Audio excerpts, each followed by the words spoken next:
Shalom manusia Allah yang perkasa, Bapak Ibu Saudara yang saya kasih dalam Kristus.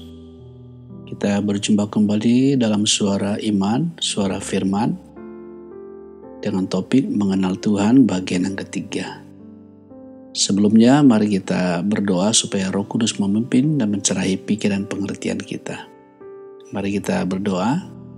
Bapa di surga, terima kasih, kami bersyukur untuk anugerah-Mu dan kesempatan Kau berikan kepada kami, untuk kami terus bertumbuh dalam mengenal dan bertumbuh dalam firman-Mu, sehingga apa yang Tuhan kerjakan buat kami sungguh menjadi realita yang kami jalani, yang kami alami di hidup keseharian kami.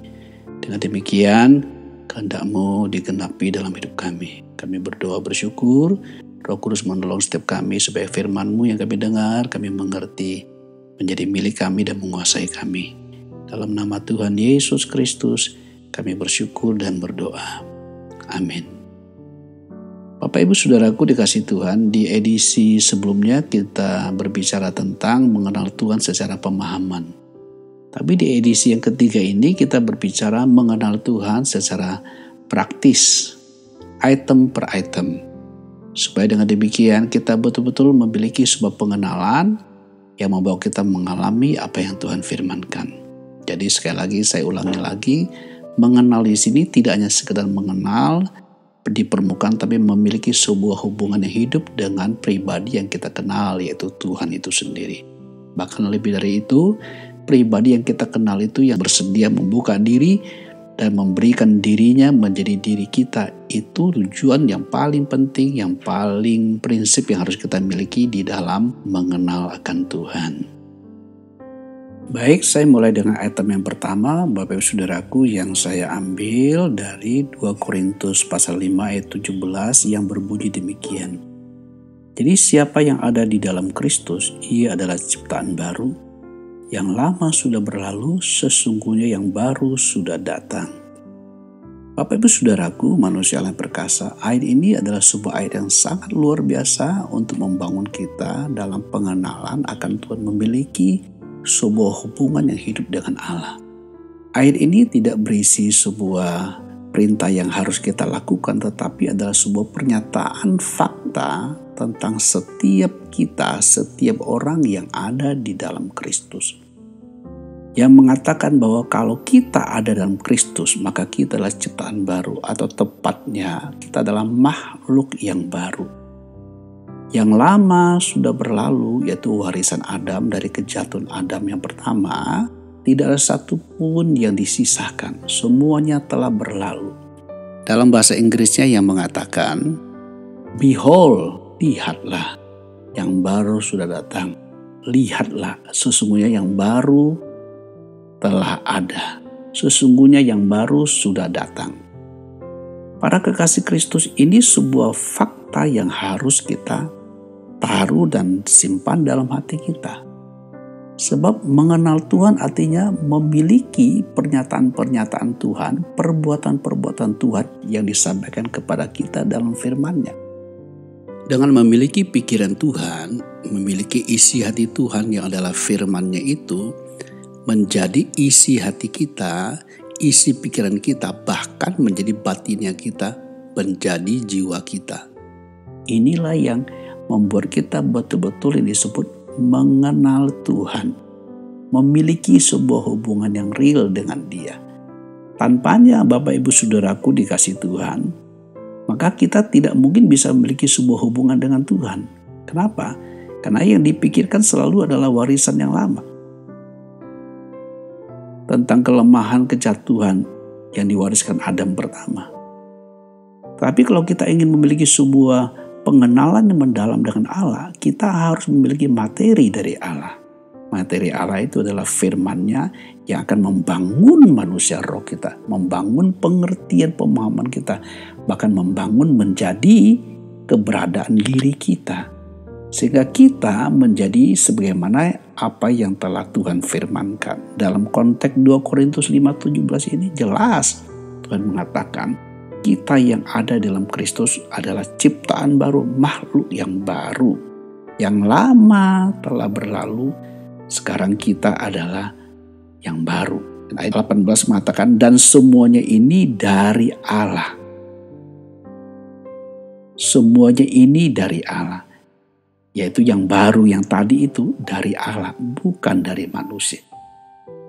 Jadi Bapak Ibu Saudara-saudaraku yang dikasihi Tuhan, ketika kita mengakui kebenaran ini, kita menyimpannya di hati kita mengakuinya, kita mengubah pola pikir kita, dan selalu mengingatkan diri kita bahwa saya sekarang sudah dalam Kristus. Saya adalah makhluk yang baru, ciptaan yang baru yang berasal dari Allah. Semua warisan dari Adam pertama sudah selesai, tidak ada dalam diriku lagi. Firman Tuhan mengatakan ini dan saya menerima sepenuhnya. Inilah diri saya, inilah identitas saya yang berasal dari Allah. Nah, ketika kita memiliki ini, Bapak Ibu Saudaraku dikasih Tuhan di poin pertama ini, maka kita akan memiliki sebuah hubungan yang real dengan Tuhan secara basic, secara dasar. Ini yang membuat kita akan mengalami pertumbuhan pengenalan berikutnya, yaitu Allah mulai mengisi kita lebih dalam lagi dengan keberadaan Kristus. Sehingga sepenuhnya sampai kita bertumbuh menjadi Kristen yang dewasa. Bertumbuh dalam kedewasaan iman, bertumbuh dalam realita apa yang Tuhan firmankan. Sehingga keberadaan Tuhan sungguh real, nyata di hidup kita.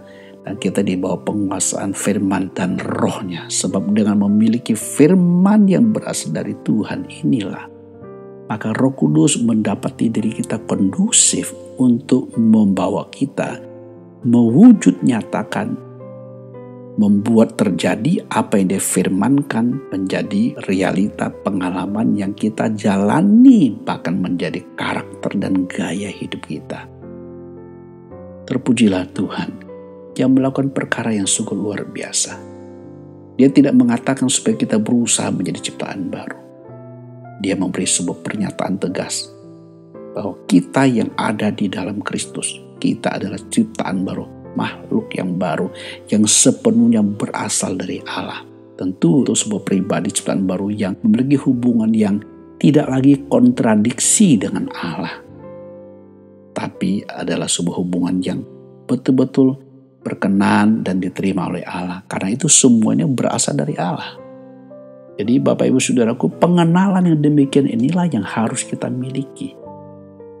Pengenalan inilah yang membuat kita memiliki sebuah hubungan yang real dengan Tuhan, membuat kita sungguh berada di dalam posisi yang sangat kondusif untuk dipimpin oleh Roh Allah ke langkah berikutnya dalam hubungan yang real dengan Allah sampai seluruh kepenuhan Kristus menjadi realita kita. Karena Alkitab berkata, seluruh kepenuhan Allah berkenan diam dalam Kristus, dan kita telah dipenuhi di dalam Dia.